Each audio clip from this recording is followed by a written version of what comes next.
Hello, ladies and gentlemen, and welcome to my Week 12 Top 25 review. Really good week of football. I'm just starting with the games that I predicted. I didn't feel like there was a purpose to reviewing the games that I didn't predict. What would I really? The games aren't really much to talk about, to be honest. The closest games being Clemson versus Pitt and Texas versus Arkansas. But what am I really reviewing if I didn't predict, other than just stats and dumb shit? I want to talk about the predictions, so I left those games out, but it's okay because we're only missing like 5, and they weren't really that good of games. The rest of the week was a W. So without saying too much, let's get straight into this day. But before we do that, you guys should go check out my former boss's YouTube channel. Pretty cool guy. If you like guns and I don't know, just shooting guns, go check it out. He's a cool guy. Mercer at Alabama.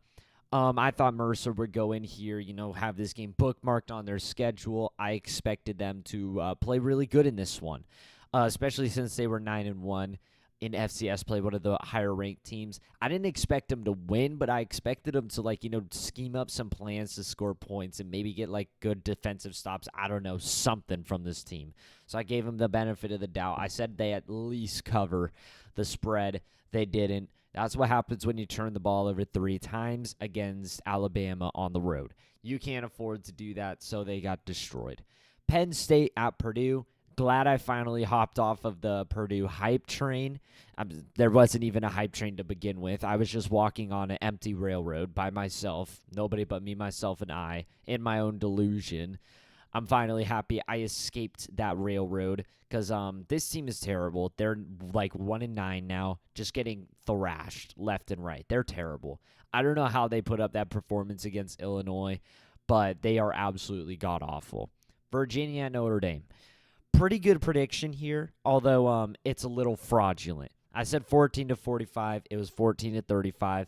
But really, Virginia turned the ball over 5 times, and this game was 35-0. While on paper, I did a pretty good prediction. These 14 points really were lucky. I'm lucky that I chose 14 points and got 14 points because Virginia was not competitive in this game. The game was over by halftime. And I expected, if anything, Virginia to score an early 7 and then maybe score a 7 before halftime or something like that to maybe keep the game a little bit more competitive. No. They scored a touchdown when the score was 35-0. They scored in the third quarter, and then they scored a touchdown 14 seconds left. They had 5 turnovers. The game was not competitive. Notre Dame just continues to dominate and just fly completely under the radar right now. Boston College at SMU. I am actually super proud of this prediction because originally I was going to say Boston College would lose 7-42 because SMU has been they've been handling teams very well. I think they're a pretty good team. Outside of, their road performances, they haven't looked good on the road, but at home, they have looked phenomenal. The only bad example of this would be against BYU, but BYU turned out to be a pretty damn good team this year. And SMU, I expected them to perform good on the at home, but Boston College has also put up a bunch of good fights this year, and their record is a little deceiving. But once I saw that Nick Castellanos, their starting quarterback, or at the time starting, had departed from the team, I was getting ready to say this team got blown out. But then I was like, well, he got benched for a reason, and that's why he departed, was he got benched. He got benched for a reason, so maybe I should give this team a little bit of faith. Maybe they found a better quarterback, a better opportunity there, and that was actually the case. So I could have very well said this would have been a domination and looked pretty stupid, but thank goodness I changed it and gave Boston College the benefit of the doubt with a new quarterback, and they played very, very well on the road. The game was even closer than this, actually. The 7 points, there was a 7-point touchdown. Of course, 7-point touchdown. What am I even saying? There was a touchdown with 8 seconds left in the game. And while it may look like running up the score, it wasn't. It was a 4th and 2, and they were trying to end the game. A 3-point game is not over with any time left on the clock. They went for a 4th down conversion on their own, 5-yard line or something like that. Because if you don't get it, you put Boston College on their own 8. If you do get it, You get the first down, he iced the game. They just happened to take it all the way to the end zone and officially ice the game, and they won. So while the score is a little bit fraudulent, the game was still being played, and it was a very close game. Boston College was in this thing pretty much the whole time, and credit to Boston College. After losing your starting quarterback like that, it's kind of demotivating. And they played very well on the road. They played very well. Oh my goodness. This game. Louisville at Stanford. I cannot believe how this game, I just can't believe it. It was looking like my prediction was going to be right because in the third quarter, the score was 28-13 Louisville. I was looking at that. I was like, holy shit, we might have a perfect prediction on our hands. That was before chaos.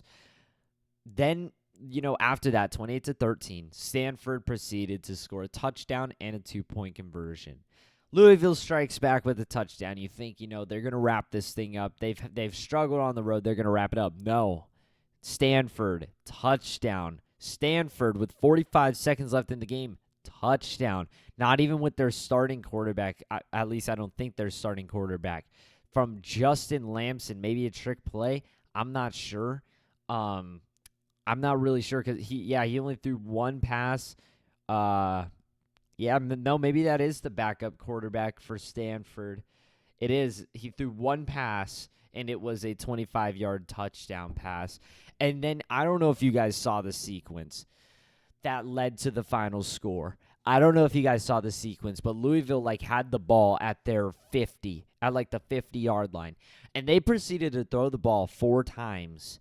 4 times, that is correct, and incompleted all of them. Stanford ripped off one play and got a penalty and tried to line up a 52-yarder, and, well, to say the least, they got it.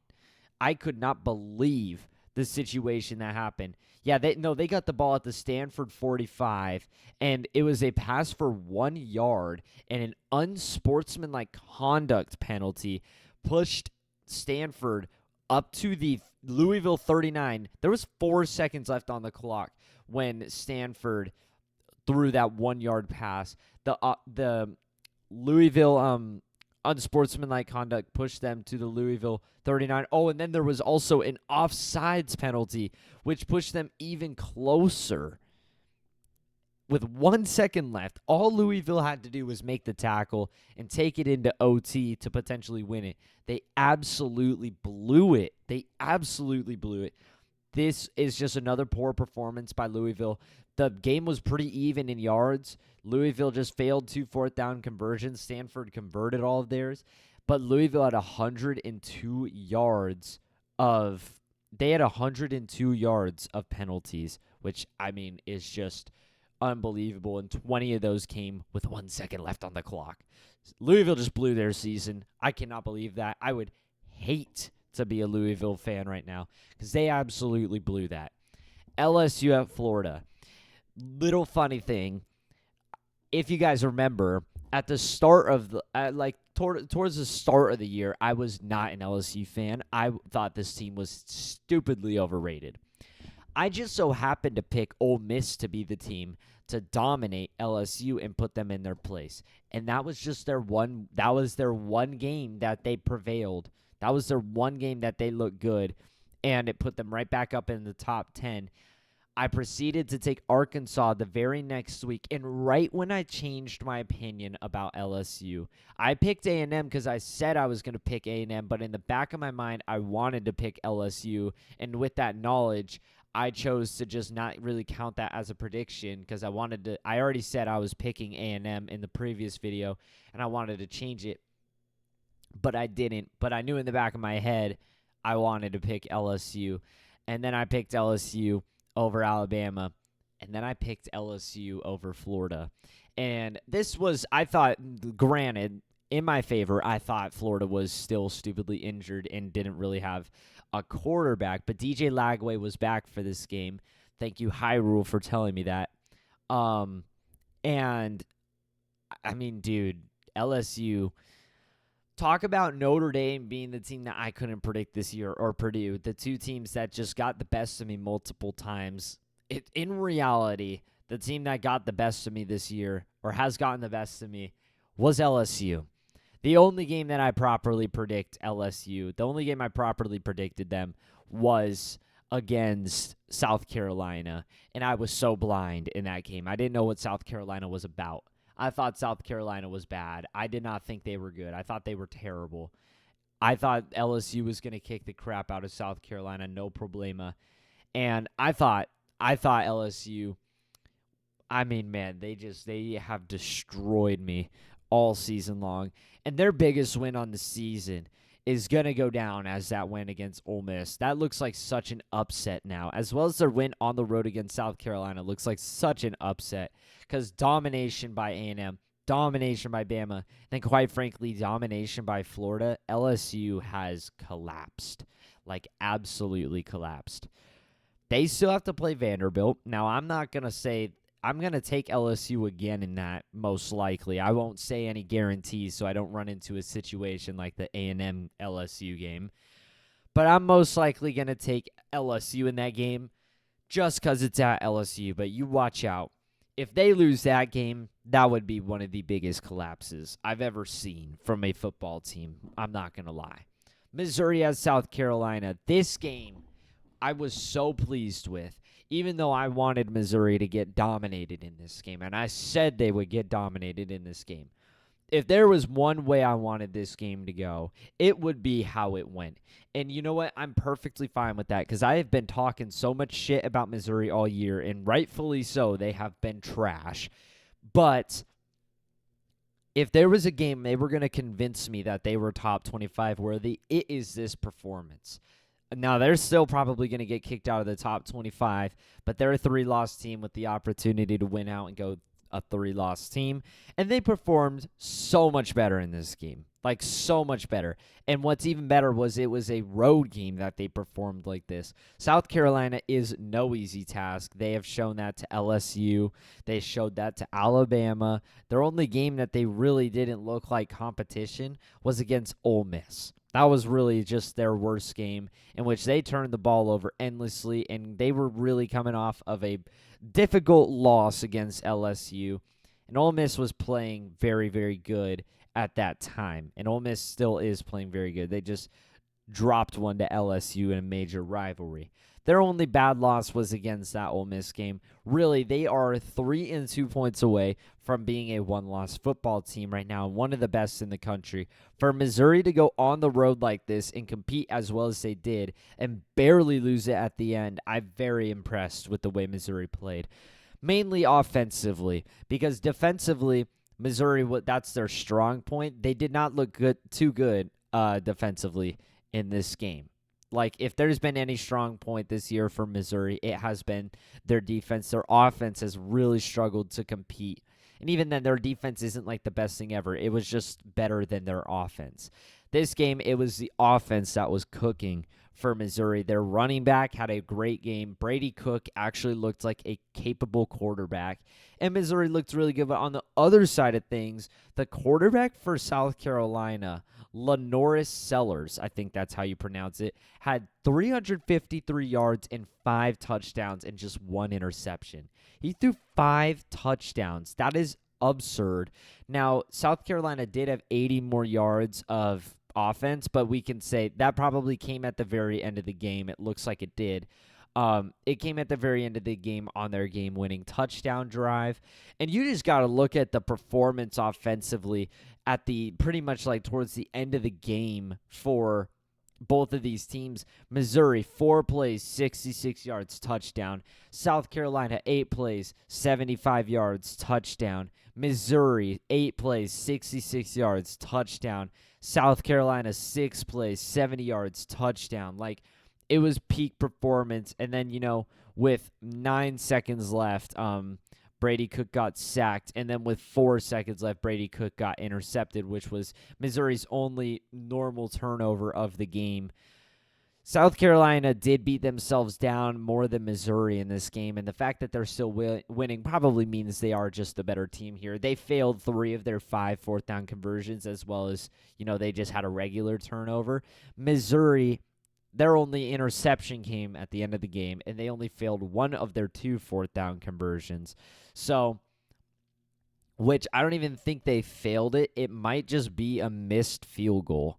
I think it's just a missed field goal for it was just a missed field goal for Missouri. But South Carolina, on the other hand, failed a 4th and 1, like way down on Missouri's side of the field. They failed a 4th and 4 at the Missouri 34, I think it was. Then they proceeded to go for another one and fail a 4th and 1 at the South Carolina 37, which gave Missouri points. So, I mean, if you convert those, at the very least, yeah, you're destroying this team. But if you just take your 3 and then maybe punt it, things are a lot different. But you know what? Very good performance. And a very key stat, in my opinion, for this game was South Carolina's defense.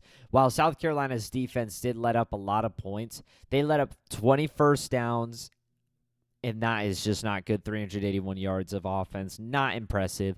But what was so impressive for me from South Carolina's defense and was really important, in my opinion, was they shut this team down on third downs. While they didn't get them to many third downs, when they did, they shut them down. Missouri was just 1 for 9 on third down efficiency, and then 1 for 2 on fourth down efficiency.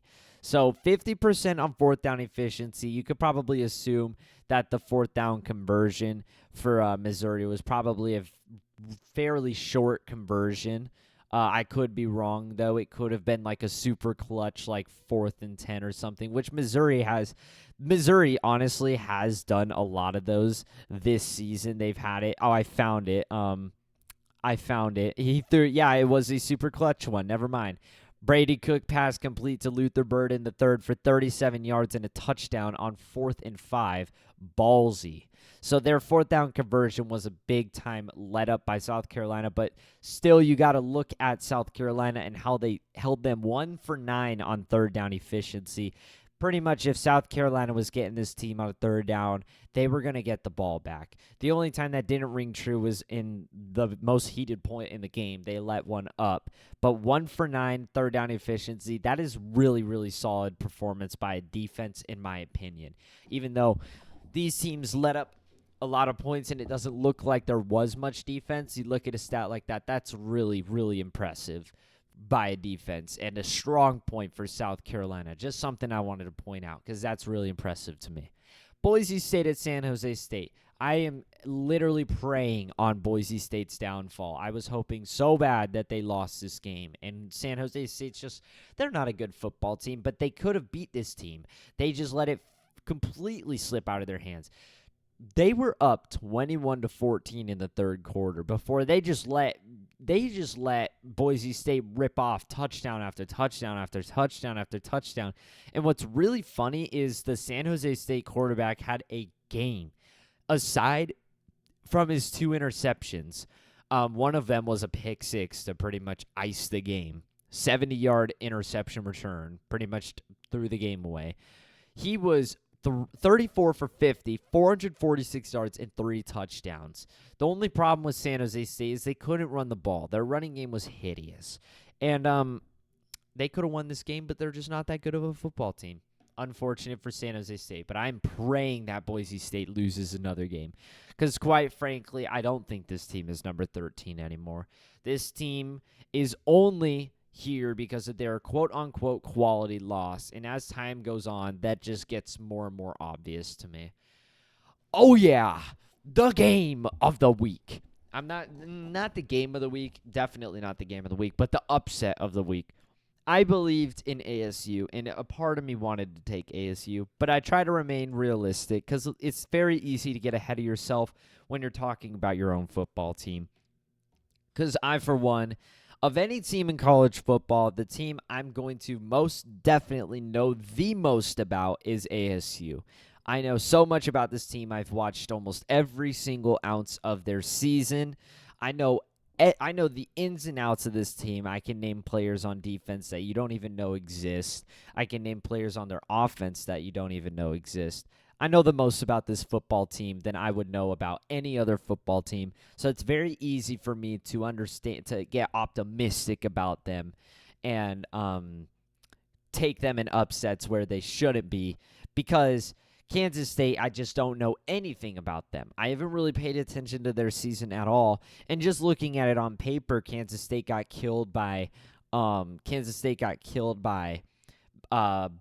BYU, and then they lost to Houston, which don't look like good performances. But then on the other side of that, you have a huge road win against Colorado, and then a win against Kansas, which is starting to look better and better as the days go on. And just looking at it, it's hard to determine. It's also a road game. As an ASU fan, one more time, ASU is notoriously bad for performing on the road, and especially when their team starts to garner some hype, specifically entering the top 25. ASU does not perform good. That's been the historical thing, and while I've tried to say this season, I think we have a new type of culture forming around us, around Kenny Dillingham, around this school. He's bringing a different type of ASU team to the table. I still took Kansas State here because I thought, they're highly ranked for a reason, and that just was not the case. I was wrong. ASU, while the score is only 10-point difference, they absolutely dominated this game. It wasn't even close. Kansas State made so many mistakes in this game, it actually hurt to watch. I mean, I felt bad for Kansas State when they went for a field goal right before halftime. They went for a field goal right before halftime, and they could have put at least 3 on the board. And their kicker, they fumbled the snap, it went all over the place, and they walked out of there with no points. And while ASU probably could have kicked their own field goal, they tried to do some fake field goal play because we've had many issues with our kickers. So while Kansas State was fumbling the bag with their kicker, ASU has also had kicker problems, very bad kicker problems throughout the year. So these two teams are very good elsewhere other than their kickers. And that was what was really important for ASU in this game, was we actually gave our kicker an opportunity to kick a 47-yarder, and he hit it, which was a huge improvement for this guy because he sold the game away against Cincinnati. And he has missed so many field goals. It has been bad. A lot of points have been taken off of games because our kicker has not been able to perform. And he showed up because that kept the game within 2 possessions, which was huge. And ASU was getting ready to, we were getting ready to put this game away. If ASU kicks the field goal or just has a little bit more time right before the half, they're probably scoring a touchdown. ASU gets stopped on a 3rd and 6, pass incomplete. It was a 3rd and 1, and we were getting ready to score more points, but a false start kind of screwed us, which led to an incomplete pass and us resulting in a field goal. They 3 and out, right after that, 3 and out. And we go 9 plays, 60 yards. We are about to punch in another touchdown, but our star receiver, who was having a great game, had a very unfortunate fumble, which gave Kansas State the phony comeback potential, because up until this point, Kansas State had literally barely done anything all game. Barely done anything aside from a drive in which they fumbled on. They only moved 30 yards. And then aside from the drive where they just fumbled the snap on the field goal attempt, those were their only 2 drives. Aside from that, they had performed absolutely nothing. But once they fumbled this ball, they went 6 plays, 78 yards in 2 minutes and 20 seconds. ASU took off 5 minutes off the clock, and Kansas State went 4 plays, 90 yards in 1 minute and 19 seconds, which was also helped to a breakaway run. ASU did this against Mississippi State. ASU did this against Mississippi State where we got up huge. We were up 30-3, and we just started to drain the clock, and we made a mistake that gave Mississippi State false momentum and started to lead a phony comeback, while ASU wasn't taking any chances and just draining the clock. And we punted the ball. They missed another field goal. And it just all right, let me think about this for a second. They missed a field goal. But let me just tell you, on this drive, they went for a 4th and 14 at the ASU 45, and ASU absolutely blew this one. They could have gotten them off the field with no points whatsoever. But they got a 4th and 14. They got down to the ASU 18 before they missed a 36-yard field goal. What are you going to blame the hold, or are you going to blame the kick? Whatever. ASU gets the ball back. We drain more time off the clock. Really not a lot of time, but because Kansas State burnt all their timeouts, we punt the ball. Kansas State goes 11 plays, 60 yards, in which they throw an interception on the goal line, which was a terrible throw by Avery Johnson. He could have scored another touchdown to make it a 3-point game, but he didn't. But he threw an interception, and that was that. And also, one more thing. There was a 3rd and 16 at some point in the game. I believe it was on their drive in which they were it was on their drive in which they were going to kick a field goal. They had a 3rd and 16 in which we hit their quarterback, and he did like this weird shovel pass to the outside, and we let him run for 20 yards. ASU, aside from their stupid mistakes that they made in this game, which you may look at it from a bird's eye view, you're going to say Kansas State made the majority of mistakes, and they did make the majority of mistakes, but ASU made some ridiculously bad mistakes in this game, just overall stupid mistakes that we can easily patch up. We made some retarded mistakes that gave Kansas State any form of momentum in this game. Aside from those mistakes, and aside from Kansas State's mistakes, this game was all ASU. I'm not exaggerating. ASU went in here and straight up dominated. Watching it from start to finish, there was a time where I was starting to sweat it. I will tell you that. But had our receiver not fumbled that, we were getting ready to go up 31-0 and pack this game up. It was from that point that ASU started to just fumbled defensively, and we were just draining the clock offensively. We did a good job wrapping up the game and finishing it off. And you win the game, but we could have absolutely pounded this team even more if we didn't fumble that ball. We just gave them a false momentum boost, and ASU freaking dominated this game. I was expecting ASU, going on the road and beating a 2-loss Kansas State team at number 16 is not easy. I was expecting ASU to go up to like number 15 or something like that. After all, we're a 2-loss team fighting for the Big 12 championship now. I was expecting us to, in the AP poll, to go up to like number 15 or something. They only put us at number 21, which is just so disrespectful because we are behind Clemson, behind Army, and behind Tulane. Quite frankly, to put it simply, Tulane lost at home to Kansas State. ASU won on the road at Kansas State. I know you can't look at football like that, but I'm just saying. And, I mean, you put us behind. I respect the being under South Carolina, respectable team. But behind Army, who have they played? They have played nobody. Behind Clemson, Clemson's 2 losses is a game they got dominated in at home by Louisville, and they got absolutely stomped by Georgia, and they really should have lost that game against Pitt. I'm just saying ASU should be up higher in the polls, but we get BYU this week, and I hope we prove everybody wrong. Oregon at Wisconsin. I am proud of this prediction because even though I said it would be higher scoring, there was a lot of yards in this game offensively by both teams. It just ended up being lower scoring. Wisconsin did what they could to throw this game away, but also so did Oregon. They tried going for like a fake field goal or a fake punt up the middle on a 4th and 4, and they came up a yard short, which gave Wisconsin the ball back and the potential to do something, but Oregon's star defense, that's it. They're just their star defense entirely locked in. They absolutely locked in. Want to know something that's cool that I don't even think I did on purpose? I believe this Rose Bowl is Oregon. Oh, no, it's versus Ohio State. Darn it. I thought it would be the Oregon versus Wisconsin Rose Bowl. That would have been so cool if I managed to do that because I just noticed the red and the green split off. I was like, is this an Oregon versus Wisconsin Rose Bowl? But Oregon ended up walking away with this one. I expected this one to be close as it's towards the end of the year, and Wisconsin has been pretty competitive with some of the Big Ten teams this year, but they fell short on a tipped pass that was intercepted. Great defensive play at the end. People can't even be mad, and Oregon remains undefeated. Tennessee at Georgia. What did I say?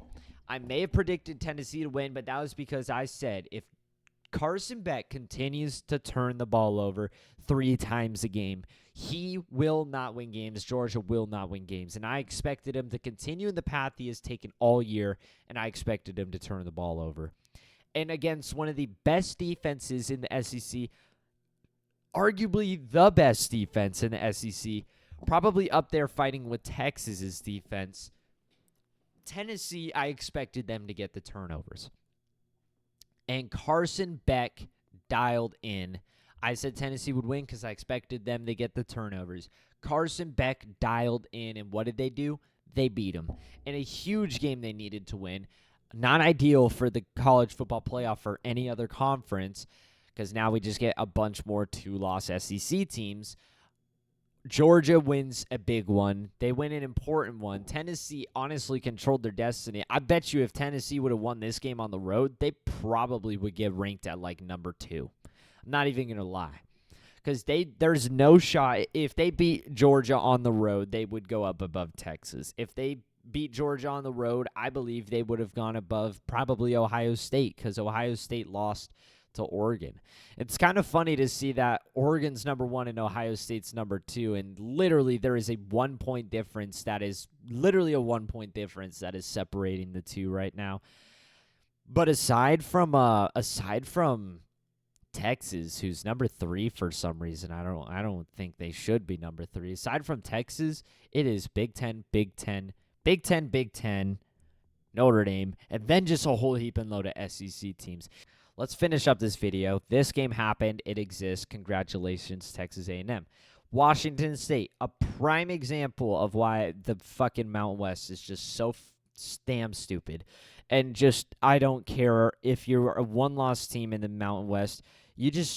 I'm sorry, you just shouldn't get into the playoffs. Like, Boise State, you lost to Oregon. I know they're number 1 in the country, but you lost. And you don't have any other games on your schedule, quite frankly, because you didn't really schedule anybody other than Oregon. And like you're barely beating teams. You're barely scraping games out of your ass right now, like against Nevada, who is a 3-win team. And your other big wins, aside from the loss against Oregon, your big wins are against Washington State and UNLV. Washington State, they just lost to New Mexico, which also New Mexico lost to a bottom feeder in the Big 12, U of A. They lost to University of Arizona, who is a bottom feeder in the Big 12. And New Mexico is going to go in and beat a top dog in the Mountain West. Doesn't look like it's too impressive there. Boise State scheduled Portland State and Georgia Southern. And they, of course, get 9 conference games. And, or I guess, I don't know, what conference? The Pac-12 is just like the retarded looking thing. So I guess they scheduled 5 non-conference games. Don't really know if it counts because they get Washington State and Oregon State. There's just a whole lot of commotion going around between Washington State and Oregon State in the Pac-12. Super weird. But whatever. And they barely scraped out a game against UNLV. I'm just saying, Boise State, man, like, I don't think they should be in the college football playoff. I think, quite frankly, they'll get waxed. And it'll just be a giant waste of time. Washington State, being the second closest team to Boise State, loses to New Mexico. And then why not? The one team advocating for the Big 12, who has been getting every team's best shot, but nobody wants to think about that part. They drop one to Kansas. And Kansas is on a roll right now, and I've been preaching on Kansas's name all year. They've lost so many one-possession games this season and so many close games, and they have the talent on their team to win the Big 12. They just dropped so many bad games at the start of the year, made too many mistakes, and they have the talent on their team to perform at a championship, a Big 12 championship team. And they're starting to show it at the end of the year by taking down top dog after top dog. And going on the road at night to BYU and beating BYU is very good. While BYU could have won this game and they blew it at the end, they still won. Kansas still won. And nobody wants to bat an eye at Kansas. They just regard them as a bad team. Whatever. I got pissed off at the end. I ranted. So if you made it this far or you just completely ignored my yapping, I appreciate you for making it this far. But a like and subscribe would help, and comment always says that's all for me. Adios.